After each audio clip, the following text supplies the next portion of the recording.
নমস্কার, সবাইকে স্বাগতম জানাচ্ছি। নিয়ে চলে এলাম একটা নতুন ভিডিও নিয়ে।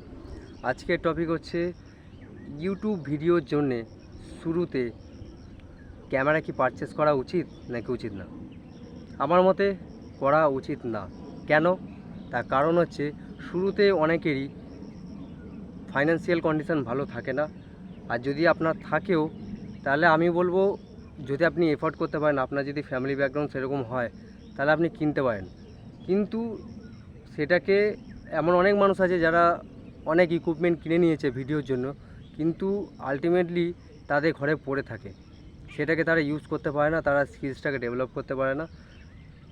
তো শুরুর দিকে আপনি যখন ইউটিউবটা পরে সেটা কাজে লাগতে পারে, কিন্তু শুরুর দিকে আমি বলবো আপনার যে ফোন আছে সেই ফোনে ক্যামেরা কোয়ালিটি খুবই ভালো। ইনফ্যাক্ট আমি যে মোবাইলটা ব্যবহার করছি সেই মোবাইলটা খুব বেশি দামি নয়। আজ থেকে 3-4 বছর আগে কিনেছিলাম, দাম পড়েছিল বোধহয় 8-9 হাজার টাকা।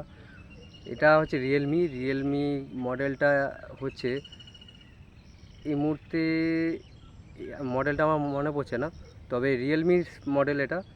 তো 3-4 বছর আগে কিনেছিলাম, 6-7-8 হাজার টাকা মনে হয় পড়েছিল, ক্যাশেই কিনেছিলাম। তো যাই হোক, যেটা বলছি, ফোনের ক্যামেরা এনাফ, সেটাতে আপনি ভিডিও বানান, আপলোড করতে থাকুন। যত আপনি প্র্যাকটিস করবেন, আপলোড করবেন, ভিডিও করবেন, তত আপনার আন্ডারস্ট্যান্ডিং বাড়বে। আস্তে আস্তে যখন আপনার আর্নিং আসতে থাকবে তখন আপনি সেটাকে ইনভেস্ট করুন। আপনি খরচা করবেন না, খরচা করুন, কিন্তু সেটা ইনভেস্ট হিসেবে করুন, সেটাকে নিজেকে গ্রো করার পিছনে করুন। যখন আপনার কাছে এনাফ টাকা আসতে থাকবে, এনাফ মানি আসতে থাকবে ইউটিউব থেকে, তখনই আপনি সেটাকে পারচেস করতে পারেন। তার আগে না করাটাই আমার মতে বেটার। তো আপনাদের কি মতামত নিচে কমেন্ট করে জানাবেন। দেখা হচ্ছে একটা নতুন ভিডিওতে। আর যদি কোনো প্রশ্ন থেকে থাকে সেটাও কমেন্ট করে জানাবেন। তো সবাই ভালো থাকুন, সুস্থ থাকুন, ধন্যবাদ।